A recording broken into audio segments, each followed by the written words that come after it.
Hi, I'm Tom Burke, Associate Dean for Public Health Practice here at the Johns Hopkins Bloomberg School of Public Health.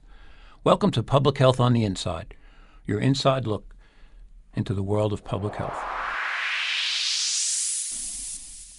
When it comes to transportation and our safety, there are few agencies that have as much impact as the National Transportation Safety Board, or the NTSB.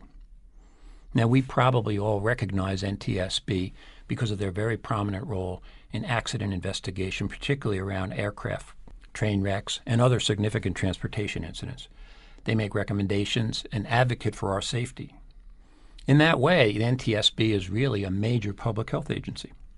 So today it's my pleasure to talk with Deborah Hersman, the acting chairman of the National Transportation Safety Board. Chairman Hersman was first appointed to the NTSB in 2004 by President Bush. She also was appointed and approved by the Senate by President Obama, and last month was nominated again for her third term as chair.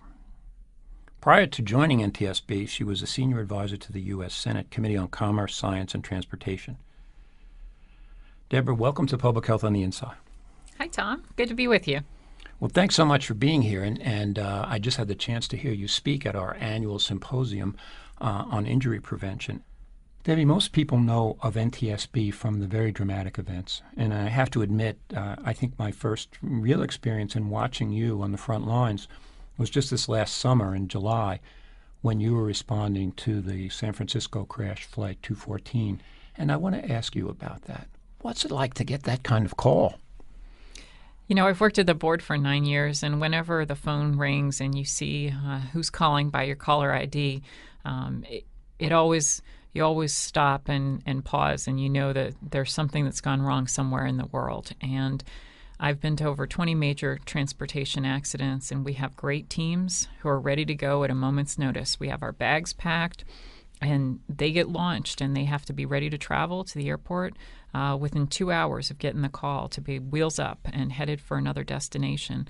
When they get there, they know exactly what they're supposed to do. Everybody has a role, everybody has a job, and they know that what they do is important. And in that same way, I get to serve as the spokesperson for the work that they do. I'm the public face for all of the hard work that our team puts together.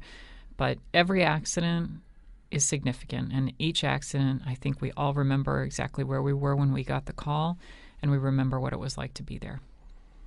And you've had a very busy tenure from metro crashes in Washington to the plane crashes that are so vivid in our memory. But really, in terms of everyday life and everyday public health, perhaps the most important thing you do has to do with traffic safety.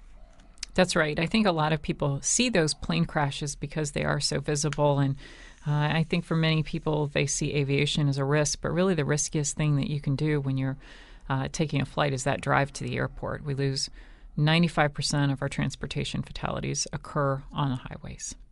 Now, we've made great gains in the past couple of decades in safety and reduction of fatalities, but you mentioned in your talk that we still have a long way to go. How big a problem is highway safety? Highway safety, again, is one of our number one killers, and it's certainly for young people. We see that unintended injury and highway deaths are a huge killer, but they're a huge risk for all of us, and I think people don't recognize that each time that they get behind the wheel, that they have to make choices, they have to make decisions, and they have to make the right decisions. Today I was talking about impaired driving, drunk driving, and we see that in that we lose 10,000 people every year. We have over 170,000 people who are injured, and 27,000 of those injuries are life-altering, things like being paralyzed. And so this is a huge toll for us as a society. If we don't pay attention to this, we are not going to solve this problem. What an amazing toll that is, really, when you consider, particularly for our young people, that's a major cause of death and disability. So I want to ask you about that. You mentioned impaired driving and your efforts there. In your talk, you called it a sleeping dragon, that we have made progress, but we're not really as aggressive as some other developed countries.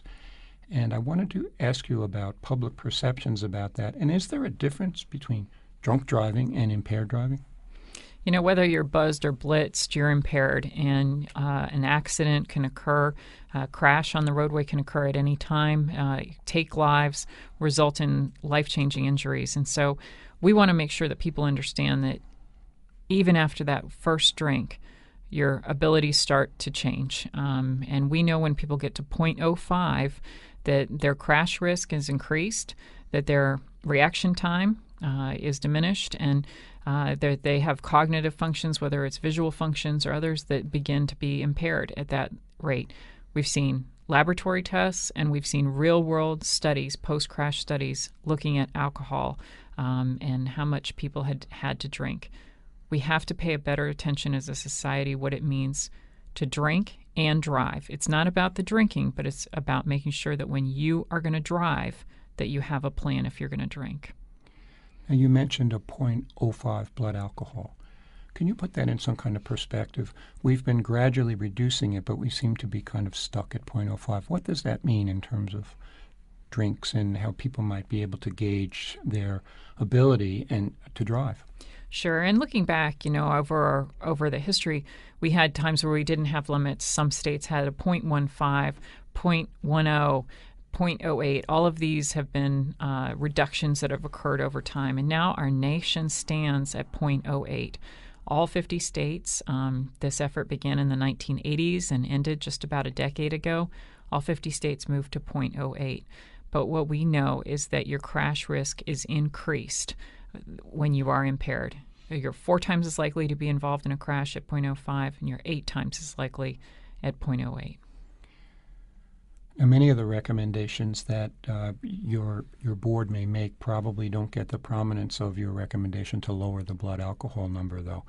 And most of us saw press there. You've gone up against some pretty powerful interests. We have, and I think that is one of the roles that the NTSB does need to play. We look at these events, we look at these crashes, we look at the worst things that can happen, and we have to identify ways that people can solve these problems. We can't force people to do anything. We can't incentivize them with money to do anything. We investigate accidents and we make recommendations. And so it is our responsibility to make those recommendations that we think can make a difference. And when it comes to 0.05, we are behind the rest of the world. We like to think of ourselves as a leader when it comes to transportation safety, but the U.S. is a follower when it comes to the alcohol limits. Most other countries, there are over 100 countries on 6 continents that have gone to 0.05 or lower. Some of them are at 0.3, 0.2, or even 0. And the science is there. Absolutely. And those countries that have lowered their limits, they have seen measurable change. They have made a difference. We've looked at both the European experience. They had a goal over a decade ago to cut in half their impaired driving fatalities. They have achieved that through aggressive efforts. We've looked at Australia. Again, they saw reductions when they reduced their BAC. And here in the United States, when we went from 0.10 to 0.08, we also saw reductions. I want to ask you about another thing that I know people are increasingly concerned about. My son was in a car crash recently where the car he was riding in was hit by a young woman who was texting. And the police didn't seem to make a big deal out of it. It was a serious accident. He escaped major injury. But texting is another form of impaired driving. And I'd like to get your thoughts on that. And is there anything we can do? There have been some laws passed, but it seems like it's an enforcement issue. Tom, I'm glad your son's okay. Unfortunately, so many of us are involved in accidents every year.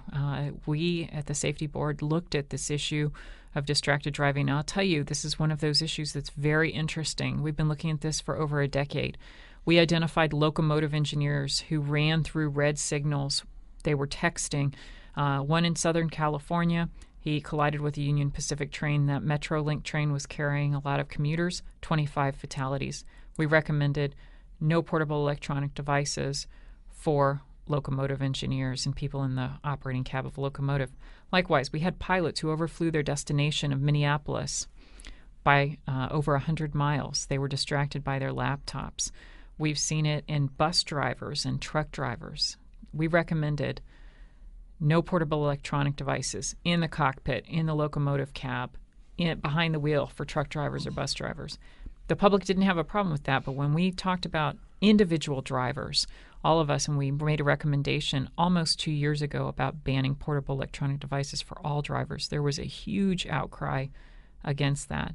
We still believe it's the right thing to do. People are distracted. We're seeing too many crashes.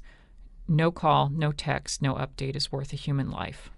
I think that's a very important message, but obviously we have some behavioral science to do and some technology assessments to do because people can't seem to put down those phones.